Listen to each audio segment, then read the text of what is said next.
A shill. An accomplice of a hawker, gambler, or swindler. Oh, wow. Who acts as an enthusiastic customer to entice or encourage others. So the question today... I guess that is us. We are a series of accomplices or whatever. Yeah, that's us. No, definitely.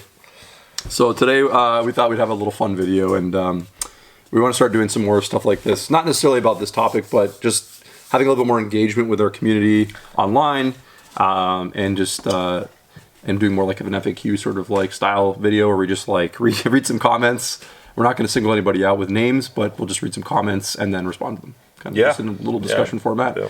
And this is just a fun one because there was a lot of comments. Very spicy last week. Yeah. It was a spicy week. Mm-hmm. And, you know, this is unfortunately the nature of YouTube where, like, you know, it does force creators to make a lot of content that is relevant to what's going on right now, right? Yeah. Yeah, if you want people...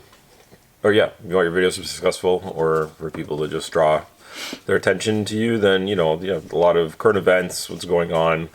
I think we try to balance it a little bit and not just make it all about the news of the day. But I mean, even here at the store, it's like, I mean, all we're really doing, it's fine. I found myself being like, all I'm really doing is just putting on video what I already do every day. Which is like, for example, with last week's spicy AOS video about culling models and all those things, that's all customers have been coming in and talking about, not just the videos specifically, but that topic. So like we like not addressing it is sort of like ignoring the zeitgeist or the culture around wargaming, right? So I don't think there's anything wrong with it. It's sort of like people like, oh, you guys are just like making the videos to get views. Well, like yes, but also yes, but it's what people want to hear too. Because people are clicking and watching it. They're curious. Customers walk in and they're just literally like, what do you think? And we're like, oh, here's my opinion or whatever. So and like we said last week is we wanted to make a video that was not the popular or common sort of take on things, right? So. Yeah, were we leaning into it and being a little extra controversial? Probably, but no one else was really saying those things. So yeah, and I would say though that I don't think anything about that video is necessarily us acting up something. I think those were I mean, we're like I don't think we really said. If you ever come into our store, you'll hear us talk about how give that. We would have given that answer anyway. It wasn't like like I went out of our way to be And like we said, there's everyone's feelings are valid. You can tell you're not telling you not to be upset about something, just trying to provide some insight as to why things are happening and in a context, right? So this is one of the hotter comments we got about us making straw man arguments. No one's complaining about them not producing models that people don't want. In fact, I'd suggest they never make models people don't want in the first place. So we got a Minority Report situation going on here.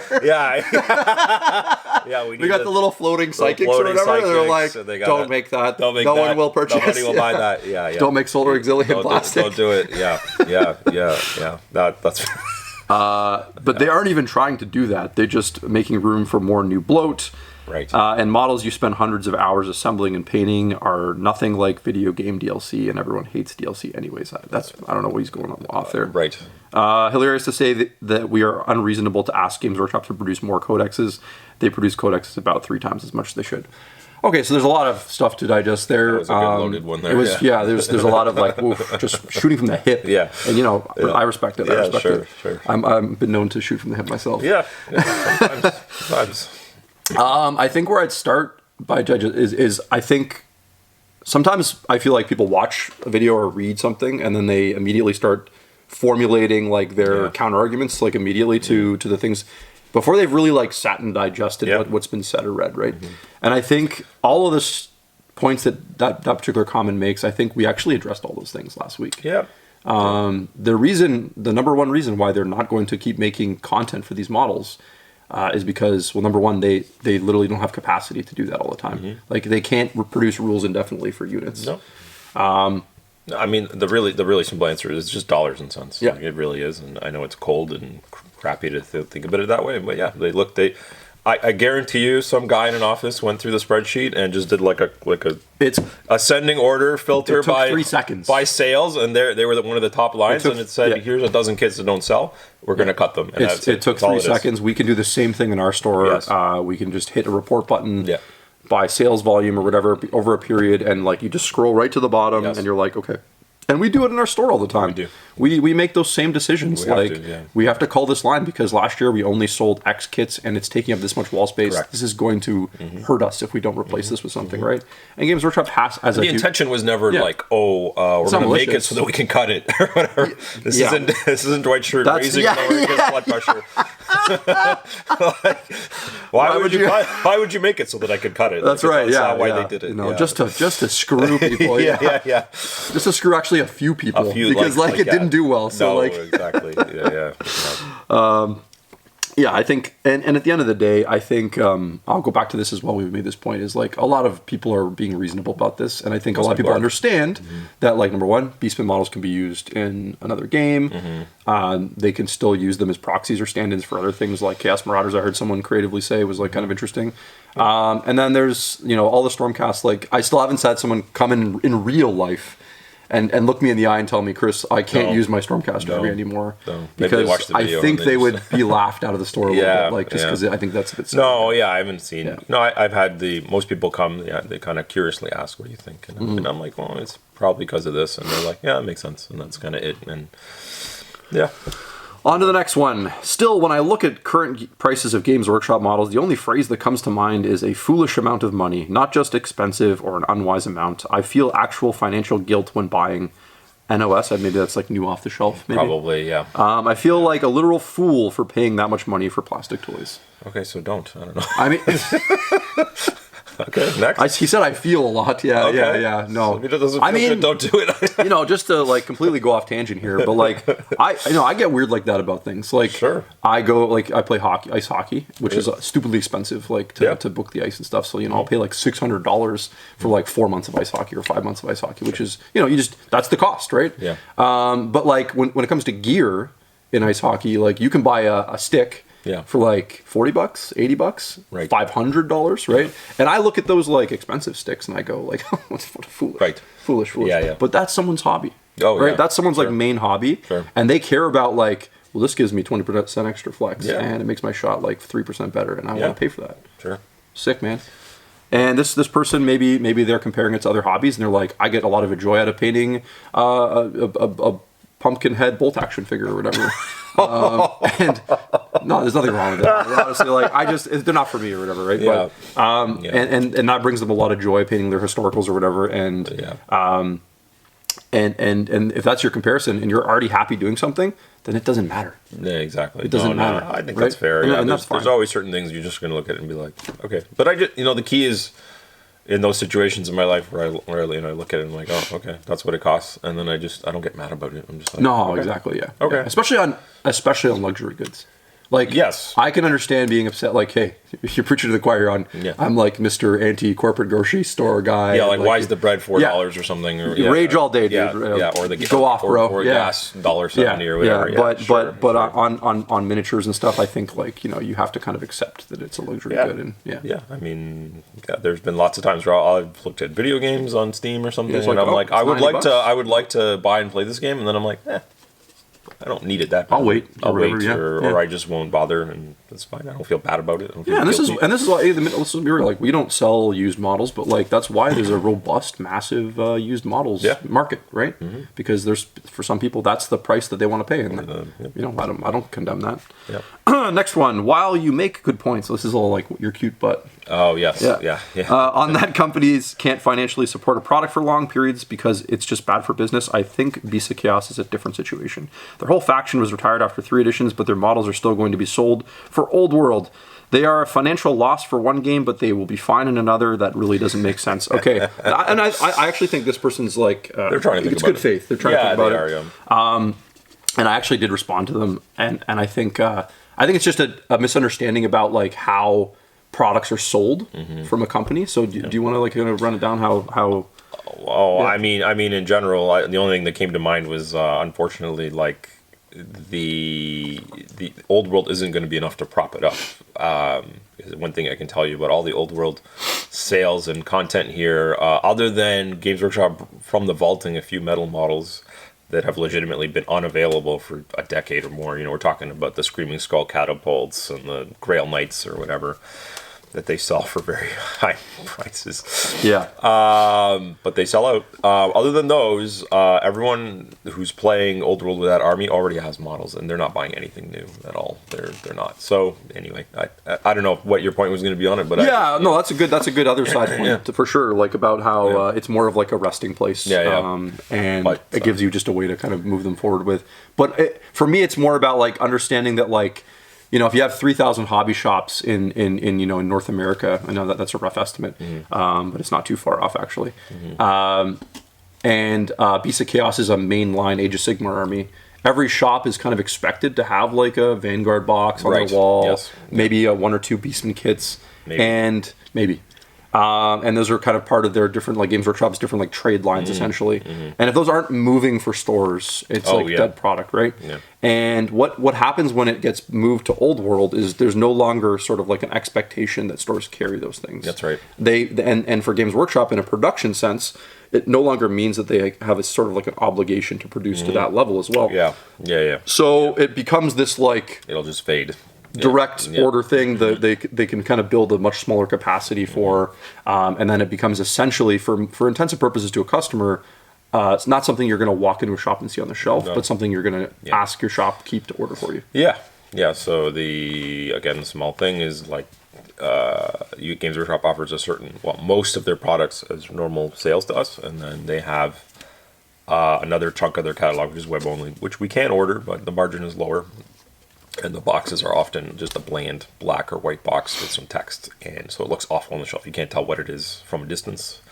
And so when you get this all the time, people call and they're like, hey, do you have a Jabber Scythe? And I'm like, no, nobody does, because it's been a web-only item forever. And you know, maybe you'll luck out in a store, web-ordered one and the guy didn't pick it up, or maybe the store owner's like, I don't know, really keen on that model and wants to have one on the shelf. But generally speaking, and I always try to like qualify that to the customer, and I can already tell that they're like trying to get off the phone to call the next store. I'm like, but dude, no, they're not gonna have it either. Oh my god, don't waste your time, dude. No one will have it. Yeah.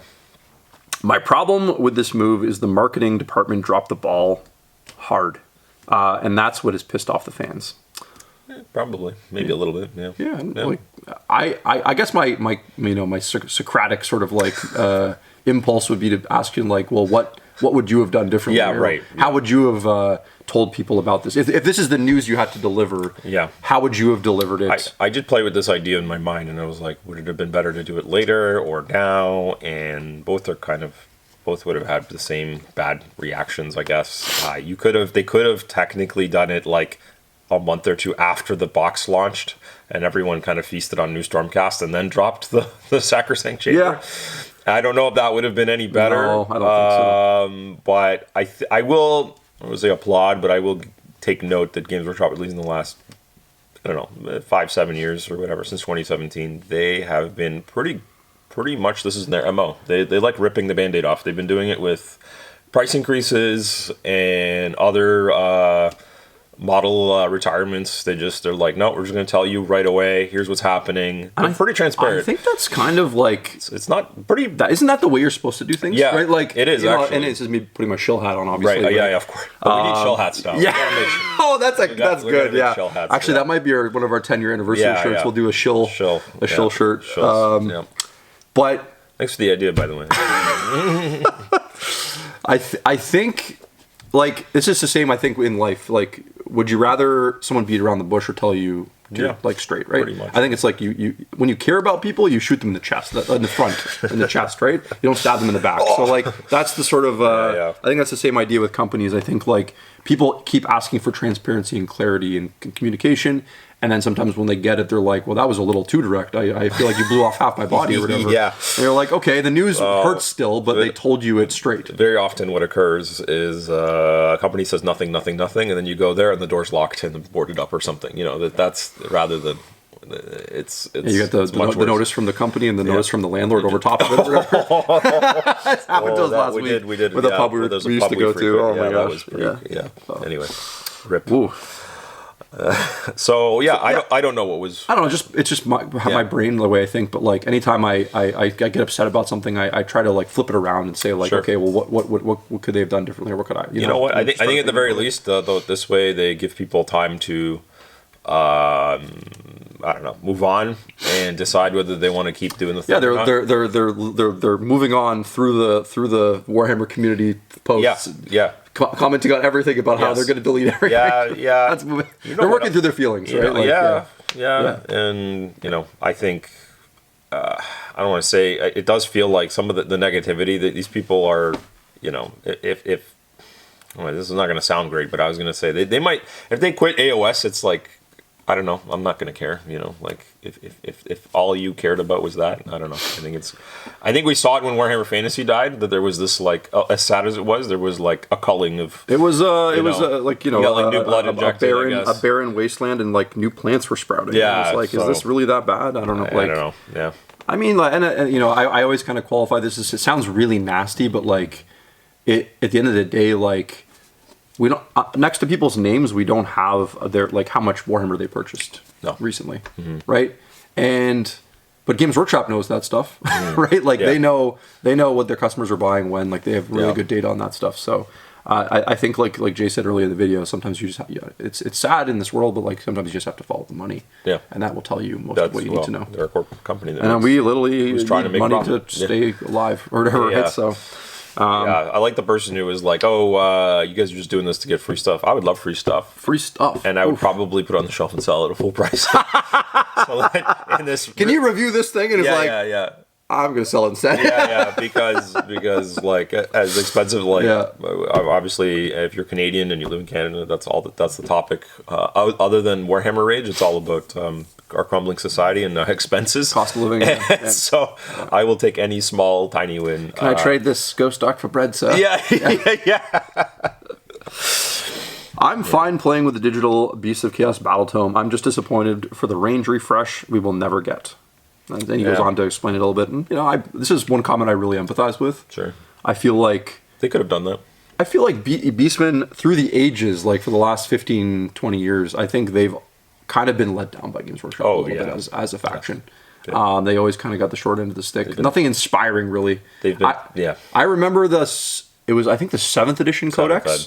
When they stripped all of the flavor out of it. They took all the marks out. They took all the fun out. And it was just these generic goatmen with monsters. And I remember, I was at the Scarborough store then. And I was just like, this is so flat and uninteresting. And it's like... They also got like quite a model refresh at that time. They got some but it new was stuff, weird that it was like, because they got plastic Minotaurs and Bestigors. Minotaurs, and they got all the monster kit. Because there was like, the Jabberslice Cygor, and Jabberslice was metal yuck thing. Yeah. But the book lost. The 6th ed book was peak. It was great. Yeah. Yeah. So I'll always entertain that concept of like, could they have saved the range with some innovation? Yeah, it's potential. They got the best thing they got was the disciples, the Zangor, the Zangor Shaman and Enlightened kind of moment there. But no, for sure, they basically have for the better part of 10 or 15 years been kind of the half in, half out. The faction that GW would be like, well, we're keeping them, but we don't know what we're gonna do. And it just continued on and on. And it sounds like they're still technically doing that because they're just like, well, we have a bucket to put them in now. Yeah, that's right. But it doesn't mean really, I guess we'll see. But, my prediction is another new hero or something, maybe. Because that's what they've been doing with the little old world codex or journal releases. It's like book, dice, and a hero. Right. So, yeah, it's too bad. I think even they recognize that they have an IP thing that no one really has, this like Goatman range, and they could keep it going, but I don't know. It's weird why they haven't just gone all in yet or not. Yeah, it's strange. Weird. Yeah, I'm playing in a Wartime League right now, a game that's been dead for many years now. I feel like people that get the most worked up about Games Workshop are often the people that lack the imagination to picture a world beyond the walls of what Games Workshop's communications teams tells them. Yeah, I just wanted to add that particular comment because I thought it was it's kind of an interesting take, right? Like, and this kind of goes back to one of our comments last week where it's like, ultimately you and your friends and your gaming group and you decide what what to do with your models, right? Like, Yeah. I get that we live in an age where like we do a lot of like we are told to do certain things. Like when we play video games, the game gives us a lot of direction, and like they tell you what to do. They tell you to do these daily chores. They tell you to do this. It's kind of funny, right? How you're forced to play a certain way, right? But I mean, there are people out there, and we see these people all the time that have literally just been doing their own thing for decades in the hobby. They're playing old editions of Warhammer that they like. They're playing Wartime. They're playing games like that. And even on simpler terms, like we said last week, they're using their models however they want. So like these guys are this. Yeah. And that's how I use them. Yeah. Right. Yeah. Yeah. I mean, a lot of people love. We always get comments about people. They're like you know, what do you call it? What do they call it? Rules agnostic or model, whatever. Where you can use whatever models you want. One-page rules. All those things. That's very hot right now. People like that. So, and. Yeah, however you want to go about rules or whatever. It's funny. I think the crux of a lot of the people being upset it's the whole idea that the rules aren't going to be supported, and therefore the models will be useless. Meanwhile, you know, wargamers forever have been like, you know, I just collect models so I can use them for different things. And Games Workshop has also stated many times in their history that we're a model making company first and foremost, and so. If you take it in that vein, then it's again back. We always use the Lego thing. It's the same thing. It's just a kit. It's just a series of kits that they're going to make. The games are there just to support selling more miniatures. Just to sell more miniatures, but ultimately, that's not our opinion. That's literally them telling shareholders that's what they do. That's their mission statement. That's their mission statement. They don't say they produce games. They produce miniatures. Yeah. So, back in the days of metal, there was no reason to retire any sculpts. It was easy enough to spin cast another dozen to meet the occasional order, and if they didn't move, you just melt down the batch, spin cast something else, and keep the rubber. So, I'm going to pump the brakes on that one real quick. Any company has a reason to stop producing something if it does not sell, right? What is the purpose of keeping a line going if, you know, I think people misunderstand, like, especially old Games Workshop, 90s Games Workshop, like, they didn't have these massive warehouses. The fact that a range could take up this much space on a shelf for, like, you know, molds or whatever, that was valuable space. That is valuable space, right? The fact that, like, a person that does spin casting has to know where those items are and what to do with them, you know, and et cetera, that's just extra capacity, right? So I think... I mean, the molds do deteriorate too, and they do deteriorate, and they have to update them and keep them healthy. So there's always these costs, right? So and like I said in last week's video, we saw a ton of like things used to get canceled all the time, right? Even back then, right? So I mean, Games Workshop has the something maybe we're not appreciating is they're basically the only miniature or one of the few only miniature companies that have a chain of their own stores. I don't know what number they're at now, close to 1,000 maybe, or 600, 700, I don't know. Last time I checked it was 500, but that was years ago, so maybe it's close to 1,000 now. So just like our store, they have suffered the same thing where the store does not get any bigger, and they have to find ways to jam the products on the wall somehow. People argue, well, you know, put it all online, but that's just pushing it down to another space, you know, warehouse, etc. So it's not that simple. And then you know, while maybe in previous years casting up some extra guys out of metal or resin was a little maybe easier from a production run perspective than firing up the plastic models. I've seen the plastic machines in person. Same. They're enormous, and it's not as simple as pushing two buttons or whatever. There's a lot of the setup time is huge. A lot, right? So if you're setting up the mold machine or whatever, the plastic injection molding machine, you're basically saying, okay, we're going to run 1,000 of this at least. I mean, you got to shut the whole thing down. It has to cool off. Some guy, you know, an engineer has to come and like swap the plates or whatever. And then like there's also time for it to fire back up, and the plastic has to get ready again and all this. They probably also have to like clean them out occasionally and all this junk. Like it's And then they start making a rhino every 3 seconds. But then, Yeah. you know, like Yeah. like I said, it's the swapping time almost. It's like the relevant part. Yeah, of they that, have yeah. very like the things are running. I'm sure 24/7, and there's tight schedules, and you think of all the things that are working. And the other thing is like it's not like there's 100 of these things. Like I think they I could be wrong, but it might only be like 12 or 10 or something. Like these are making all of your Warhammer for the whole world. Like it's because each of these things requires like a ton of square footage and costs hundreds of thousands, if not millions of dollars. So they're actually trying to add more, but they're running into literal Energy issues. There's like they need the grid in the municipality needs to be updated, and that costs a bunch, and they may not even want to do it for them, and then they gotta also extend the building, and I don't think they have the land for it. So